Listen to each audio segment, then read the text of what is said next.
Okay, this is the single leg hinged hold and turns.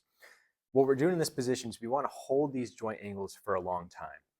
The position to start is a 90-degree hinge at the hip, single leg, where we're going to end up in a position where our hands are out, kind of supported with something that's about hip height. I like to be on my fingertips. It kind of keeps you from relying on this too much. So kind of fingertips from here. Chest, we want to be at some point about parallel to the floor or best that you can do. And that really kind of forces us to get into a good deep hinge there. And then the foot that's not working is going to be up at hip height or as close as you can to it without coming out towards the side or compensating in other ways. We're also going to have the working side heel off the ground. So essentially this is what the position looks like. Heel is up, weight is in my left hip, and then this glute is extending to raise his backside foot. I'm trying not to use my hands too much. It's just kind of there. And from here, I can play around to help load that hip even more and find that right kind of position or distance from the box.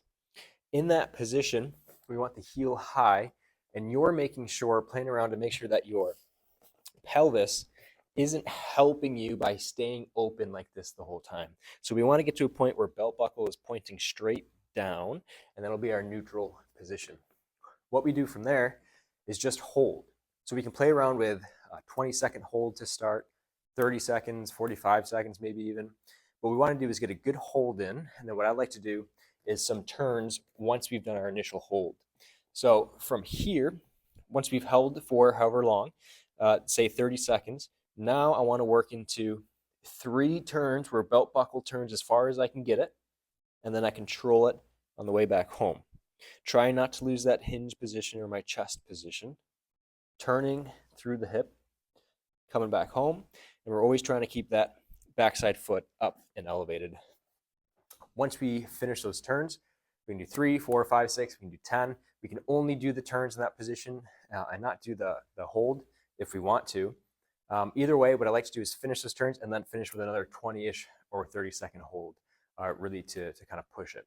So this is great at getting deep into this hip socket here. We're in a good amount of hip flexion, and then we're trying to control you, or you have to pull yourself into hip extension on the other side. So it's a nice test for the pelvis to let both hips get into these positions. We have a static hold at the knee and some flexion, which is fantastic for, again, these isometric or static holds for pain tolerance or just building stability around the knee. Same thing with the hip. We're building stability. We're getting deep into that hip socket. And this is a great way for folks that struggle to use the glute and those smaller muscles around the hip to find those muscles and then use it to create control and actual movement around the pelvis, which gets missed a lot of time, especially in the closed chain. So plenty of really good things to work on there. There's a few different ways that we can go about doing this drill. Do whatever makes sense for you. Again, I like about 30-second hold, 3 turns, nice and slow and controlled, and then finish it off with another 30-second hold. Go ahead, give it a shot.